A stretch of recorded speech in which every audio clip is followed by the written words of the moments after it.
dear PMC, my dear PMC, my dear PMC. Hi hello good morning, welcome to my dear PMC. ఈరోజు పుట్టినరోజు పెళ్లి రోజు జరుపుకుంటున్న వాళ్ళందరికీ విషెస్ తెలియజేయడానికి మీ ముందుకు వచ్చాను. రజిత కాల్ ఉందండి, కాల్ తీసుకుందాం. హలో, నమస్తే, ఫక్రుద్దీన్ మాట్లాడుతున్నాను మేడం. ఫకరుద్దీన్ గారు నమస్తే, good morning. Very very good morning madam. Buddha Purnima శుభాకాంక్షలు పిఎంసి ఛానల్ వాళ్ళకి, జ్ఞాన జగత టీమికి, ఆధ్యాత్మిక ప్రపంచానికి బుద్ధ పౌర్ణమి సందర్భంగా అందరికీ శుభాభివందనాలు తెలియజేస్తున్నాను. రేపు చెప్పండి సార్. అనంతపురం జిల్లా కంబదూరు మండలము ఓబగానపల్లి గ్రామంలోన బుద్ధ పిరమిడ్ ధ్యాన కేంద్రము ప్రారంభోత్సవము చేసుకుంటున్నాము. ఎక్కడ సార్? ఓబగానపల్లి, కంబదూరు మండలం. ఓకే, బుద్ధ పౌర్ణమి సెలబ్రేషన్స్ జరుగుతా ఉన్నాయి. కేంద్రం ప్రారంభం చేసుకుంటున్నాం. ఓకే, మండే రోజు. రేపు రేపు రేపు ఆదివారం. ఓకే, ఈ రోజు జరుగుతుంది, అది సండే రోజు. Okay sir. అవును మేడం. ఓకే, ఇంకా ఏమన్నా చెప్తారా సార్? మరి అక్కడ సెలబ్రేషన్స్ అన్ని జరుగుతున్నాయి కదా, దాని గురించి మాట్లాడతారా? అక్కడ మొత్తం అనంతపురం జిల్లా నుంచి మాస్టర్స్ చాలా మంది వస్తున్నారు. బుద్ధ పిరమిడ్ ధ్యాన కేంద్రం ఓపెన్ చేయడానికి బౌద్ధ సంప్రదాయం గురించి, బుద్ధుని యొక్క జ్ఞాన సందేశాలన్నీ వివరాలు తెలియజేస్తూ వాళ్ళు ఆధ్యాత్మిక ప్రపంచానికి ఎంత జ్ఞానం అందించడానికి మాస్టర్స్ ఎంత ఇచ్చేస్తున్నారు. వారందరికీ కూడా శుభాభివందనాలు తెలియజేస్తున్నాను బుద్ధ పౌర్ణమి సందర్భంగా. తప్పకుండా సార్. ఇంకా ఏమైనా పాట పడతారా సార్? బుద్ధుడి గురించి ఏమైనా చెప్తారా? లేదు మేడం, నెక్స్ట్ ఎపిసోడ్ లో మాట్లాడతా. Okay sir, thank you sir, thanks for your calling. Thank you. ఇంకో కాల్ ఉందండి, కాల్ చూద్దాం. Hello hello, good morning madam. Good morning, శుభోదయం. శుభోదయం మేడం. మేడం, వరలక్ష్మి గారి అనుభవాలు చెప్తాను మేడం. హసీనా, ఫుల్ నవ్వుతో వచ్చేసావన్నమాట. వచ్చేసా మేడం. ఏం అనుభవాలు చెప్తావు? అంటే ఇప్పుడు వరలక్ష్మి గారి అనుభవాలు ఉన్నాయి కదా మేడం, దేవరహస్యాల బుక్కులు ఉంటాయి, ధ్యాన అనుభవాలు. అవునా హసీనా? చదువుతున్నా మేడం, ఒక చెప్పుకుంటూ పోదునా. నీ ఇష్టం, నీకు ఎలా కంఫర్ట్ ఉంటే అలా. లేదులే మేడం, చదివితే వినే వాళ్ళకు కూడా అర్థమవుతుంది కదా, తర్వాత నేను చెప్తాను. Okay okay Haseena. Okay madam. ధ్యాన అనుభవాలు ఎన్నెన్నో కానీ జ్ఞానానికి ముందు ఉన్న నా చిన్ననాటి అనుభవాలు కొన్ని. మాది విజయవాడ. చిన్ననాటి నుంచే జరగబోయే విషయాలు కొన్ని ముందు తెలిసేవి. ఎవరైనా చనిపోతే నాకు ముందే తెలిసేది. కొన్ని దృశ్యాలు కనిపిస్తూ వచ్చేవి. అవి నేను పెద్దవాళ్లకు చెప్పినప్పుడు పీడ మాటలు మాట్లాడకూడదు అని నోరు నొక్కేసేవారు. ఇప్పుడు ఆధ్యాత్మికమైన ప్రశ్నలకి సమాధానాలు చెప్పేవారు అప్పుడు లేరు. ఇలా ఎంతో మంది వాళ్ళ నోర్లను నొక్కేసేవారు ఆధ్యాత్మిక వాళ్ళ. ఇప్పుడు ఎన్ని వీడియోలు, ఎంతమంది ఫోన్ నంబర్స్, ఎన్నో ప్రశ్నలకు సమాధానాలు ఇవ్వడానికి చాలా మంది పిఎంసి ద్వారా, సిసి ద్వారా సిద్ధంగా ఉన్నారు. యూట్యూబుల ద్వారా, జూమ్ల ద్వారా, పుస్తకాల ద్వారా, పత్రిజీ సూక్తులు ఎన్నో అందుబాటులో ఉన్నాయి. నేను పల్లెటూరులోనూ పెరిగాను. మేనమామను పెళ్లి చేసుకొని పల్లెటూరులోనూ జీవిస్తున్నాను. సాధారణమైన గృహిణి, పెద్ద కుటుంబం, అందులోనూ పల్లెటూరు. పొద్దున్న నుంచి రాత్రి దాకా పని, విశ్రాంతి దొరికితే చాలు అనుకునేదాన్ని. అంతకు మించి మరే ధ్యాస లేదు. పిల్లలు, పని, ఇంటిలో బాధ్యతలు, పెళ్లిళ్ళు, పేరంటాలు, ఇదే జీవితం అనుకున్నాను. కానీ అంతరంగం ఒకవైపు ఎప్పుడు నిశ్శబ్దంగా ఉండాలని ఉండేది నాకు. ఎలా వస్తుంది నిశ్శబ్దం? కళ్ళు మూసుకొని కూర్చునేదాన్ని. నా నుదిటలోని సముద్రపు అలల్లాగా కనిపించేది. ఈ అలలు ఏమిటి ఇలా కనబడుతున్నాయి అనుకున్నాను. సంవత్సరం పొడుగునా పూజలు, వ్రతాలు, నోములు సరిపోయేవి. కానీ ఎన్ని పూజలు చేసినా నా జ్ఞానము రాలేదు. నేను చూసిన దృశ్యాలకు అర్థం చెప్పేవాళ్ళు లేరు. మా అమ్మమ్మకు అవధూతతో పరిచయం ఉండేది. ఆవిడ చాలా చెబుతూ ఉండేది. వాటికి అర్థాలని అప్పుడు అసలు అర్థము కాకపోయినా ఇప్పుడు బాగా అర్థమైనాయి. అవధూత పిచ్చమ్మ గారి ఆశ్రమానికి వెళ్ళాను. నాకు తెలియకుండానే కళ్ళు మూసుకొని కూర్చున్నాను. తిరిగి దృశ్యాలు కనబడటం మొదలు పెట్టాయి.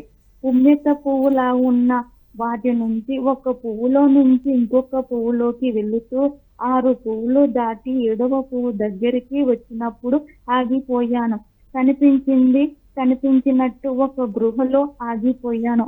అక్కడ నారాయణుడి విగ్రహం ఒకటి ఉంది.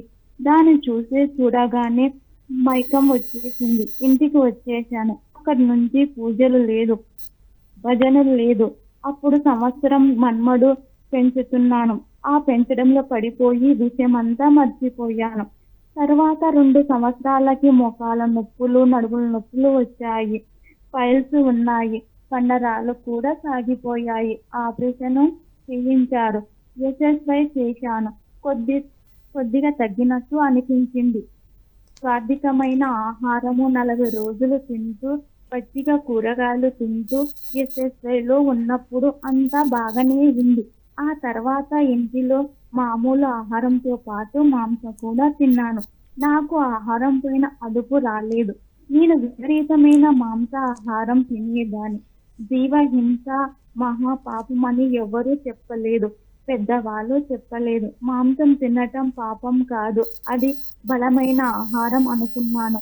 బంధువులు వస్తే వండి పెడితే మర్యాద అనుకున్నాను. కానీ అది మహాపాపం అని తెలియదు నాకు. ఈ సమయంలో నాకు మోకాలు నొప్పి బాగా ఎక్కువ ఉంది. హోమియోపతి మందుల కోసం విజయవాడకు వెళ్ళాను. ముఖర్జీ దగ్గరకు వెళ్ళాను. అక్కడ ఆయన ధ్యానము చేసుకోమని చెప్పారు. పాంప్లెంట్ ఇచ్చారు. అందులో ధ్యానము సర్వరోగ నివారిణి, సర్వభోగకారిణి అని ఉంది. కేవలం ధ్యానం సర్వరోగ నివారణ అయితే ఈ డాక్టర్లు ఎందుకు అని విమర్శించాను. 1998 మే 24న నిత్య మధ్యాహ్నము నిద్రపోతున్నాను. ఎవరో వీపు మీద కొట్టి లేపారు. నేను ఎప్పుడు సాయిబాబా గారిని బ్రతికి ఉన్న గురువు కావాలని కోరుకునేదాన్ని. నన్ను సరియైన దారిలో నడిపించే గురువు కావాలి. అంతకు మునుపు మిలారెప్ప పుస్తకాలు చదివాను. మిలారెప్ప గురువు గారు మిలారెప్ప ఎన్ని రకాల పరీక్షలు పెట్టారో చదివిన నాకు గురువు అంటే అలా గురువు ఉండాలి అని అనిపించింది.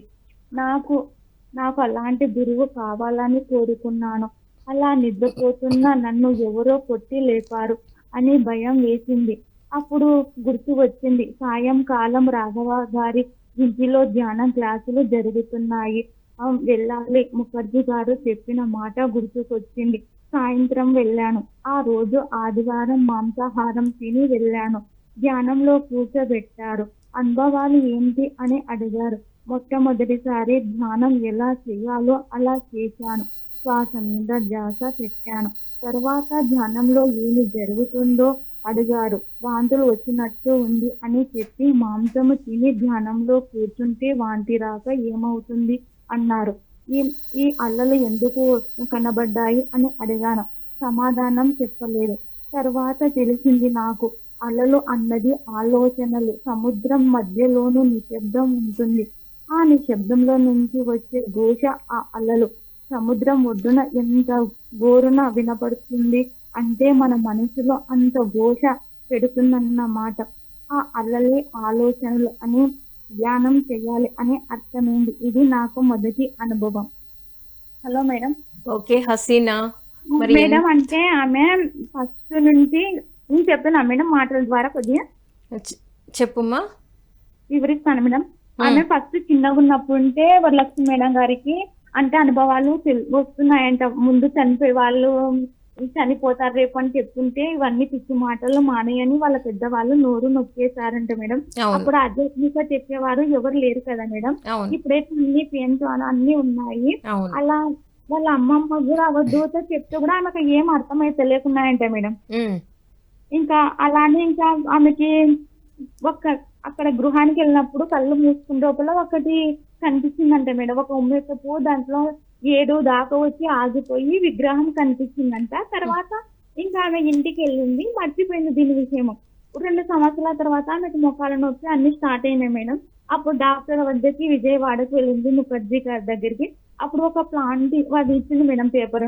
ఇచ్చిన తర్వాత దాంట్లో ధ్యానం గురించి ఉంది మేడం. సర్వరోగ నివారిణి సర్వభోగ కారిణి అని. అంటే అప్పుడు ఆమెకి ప్రశ్న అడిగింది డాక్టర్కి, నువ్వు ఇన్ని మందులు ఇస్తారు తగ్గటం లేదు, ఈ కళ్ళు మూసుకుంటే ఏం తగ్గుతుందని. 1998 మే 24 మేడం. ఆమె నిద్రపోతుంటే ఇంకా ఒకరు ఎవరో ఇట్లా లేపినారంట మేడం తగ్గి.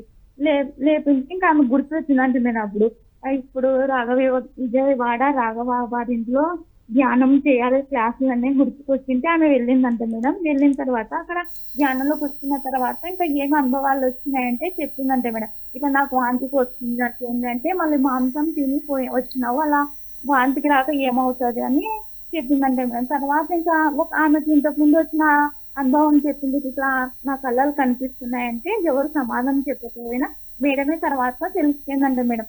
అల్లాలంటే మన ఆలోచనలు అనేది మొదటి అనుభవం ఇదే మేడం మేడానికి వచ్చింది. ఓకేనా హసీనా, మిగతా అంతా మళ్ళీ ఇంకొక రోజు మాట్లాడుకుందాం. థ్యాంక్ యూ హసీనా, ఎంతో చక్కగా చదివి దాని గురించి వివరణ కూడా ఇచ్చావు. Thanks for your calling. ఇప్పుడు ఒక విషయం చూద్దాం. మరి నాగ సుధీర్ బాబు ఒక భారతీయ నటుడు మరియు మాజీ ప్రొఫెషనల్ బ్యాడ్మింటన్ ఆటగాడు. అతను ప్రధానంగా తెలుగు చిత్రాల్లో పనిచేస్తాడు. సమ్మోహనంలో తన నటనకి స్పెషల్ జ్యూరీ అవార్డును కూడా గెలుచుకున్నాడు. సో నాగ సుధీర్ బాబుకి మై డియర్ పిఎంసి నుండి పుట్టినరోజు శుభాకాంక్షలు. మీరు మరెన్నో పుట్టినరోజులు జరుపుకోవాలని ఇప్పుడు మరొక విషయం చూద్దాం. పిఎంసి ట్రస్ట్ అంబాసిడర్గా విశేష సేవలు అందిస్తున్న ముంబైకి చెందిన బండి మంజుల గారికి పుట్టినరోజు శుభాకాంక్షలు తెలియజేయవారు కుటుంబ సభ్యులు మరియు ద పిఎంసి ట్రస్ట్. మంజుల గారికి మై డియర్ పిఎంసి నుండి బంధువులందరి నుండి many more happy returns of the day madam. ఇప్పుడు ఒక కాల్ ఉందండి, కాల్ తీసుకుందాం. హలో వినిపిస్తుందా మేడం? మేడం మీ పేరు, ఎక్కడి నుంచి మాట్లాడుతున్నా? మచిలీపట్నం కస్తూరి నా పేరు. కస్తూరి మేడం, చెప్పండి. Good morning. Good morning madam. చెప్పండి. మీరు అడిగారు కదా తులసిదళంలోని. అవును మేడం, తులసిదళం 20వ పేజీ. ఒకనొక తుమ్మెద ప్రతి పువ్వు నుండి మకరందాన్ని వ్రోలినట్లు ప్రతి ఒక్కరి తానొక మమ్మకు ఈ విధముగా జ్ఞానాన్ని సమీకరించుకోవాలి. ప్రతి పువ్వులో మకరందం ఉంటుంది. అదే విధంగా ప్రతి మనిషిలోనూ స్వల్పంగానో అధికంగానో జ్ఞానం ఉంటుంది. కాబట్టి ఏ ఒక్కరిని విమర్శించాలి, ప్రతి ఒక్కరి దగ్గర నుండి నేర్చుకోవాలి, తెలుసుకోవాలి. కానీ తెలుసుకున్నది అనుభవించినది అందరికీ చెప్పాలి. ఏ ఒక్కరిని వదలరాదు. తెలుసుకోవలసినది తెలియజేయవలసినది పరమ సత్యం ఒక్కటే. చేయవలసినది చేయించవలసినది పరమ ప్రక్రియ ఒకటే. విజయరు తులసి దాని 2 ఆకులు. ఈ విధముగా భావ పరంపర ముగిసింది మేడం. వింటున్నాను మేడం, చెప్పండి కస్తూరి గారు. ఇక్కడ వరకు చెప్పాను మేడం. మళ్ళీ ఇంకొక చెప్తాను. సరే మేడం. ఇప్పుడు ఏమైనా పాట పాడతారా మరి ఈ రోజు పుట్టినరోజు జరుపుకుంటున్న వాళ్ళందరి కోసం? 2 రోజులు పుట్టినరోజు శుభాకాంక్షలు అండి. పాడతాను. ఓకే. నక్షత్రాలు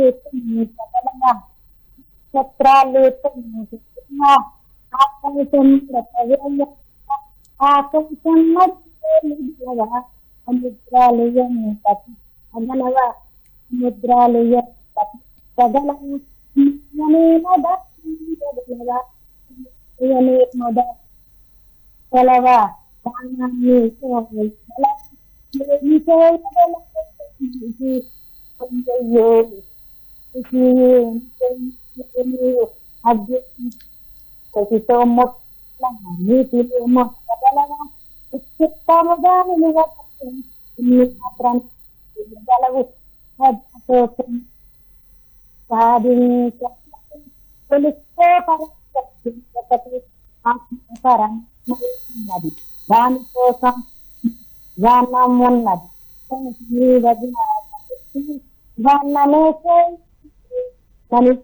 నక్షత్రాలు సముద్రాలు మాయనే ప్రాణ గలవా మాత్రం సృష్టించగల పరమ సత్యం చికెని చేరాలి సాగాలి. ఇదే మన పరమం చేరాలి సాగాలి. తెలుసుకోవాలి తెలుసుకోవాలి. మేడం థ్యాంక్ యూ కస్తూరి గారు, thank you madam. Thank you. So మళ్ళీ మీరు ఎప్పుడు ఇలానే కాల్ చేస్తూ ఉండాలి. Thank you. ఇప్పుడు ఒక విషెస్ చూద్దామండి. పిఎంసి ట్రస్ట్ అంబాసిడర్గా విశేష సేవలు అందిస్తున్న ఖమ్మం జిల్లా వల్లపురంకి చెందిన నల్లమోతు నాగేశ్వరరావు, నల్లమోతు రమా దంపతులకు పెళ్లి రోజు శుభాకాంక్షలు తెలియజేయవారు కుమారులు సాయి కృష్ణ, శశిధర్, బంధుమిత్రులు, ద పిఎంసి ట్రస్ట్. నాగేశ్వరరావు గారికి మరియు రమా గారికి మరి మై డియర్ పిఎంసి నుండి పెళ్లి రోజు శుభాకాంక్షలు.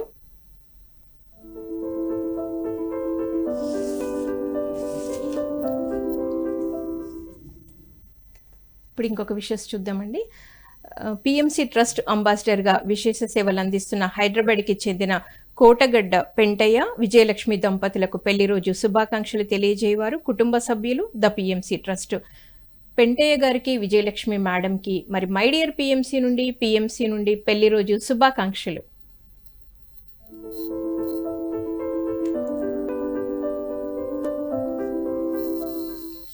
పిఎంసిలో ప్రతిరోజు ప్రసారమయ్యే మై డియర్ పిఎంసి ద్వారా మీ ఇంట్లో జరిగే పుట్టినరోజు, పెళ్లి రోజు, పిరమిడ్ వార్షికోత్సవ వేడుకలకి శుభాకాంక్షలు తెలియజేయాలనుకుంటే మమ్మల్ని సంప్రదించవలసిన నెంబర్స్ 8977007401, 8977007402. సో ఈరోజు మరి పుట్టినరోజు, పెళ్లి రోజు జరుపుకుంటున్న వారందరికీ మరొక్కసారి మై డియర్ పిఎంసి నుండి విషెస్ తెలియజేస్తూ రేపు మై డియర్ పిఎంసిలో మళ్ళీ కలుద్దాం. Thank you. My dear PMC, my dear PMC, my dear PMC.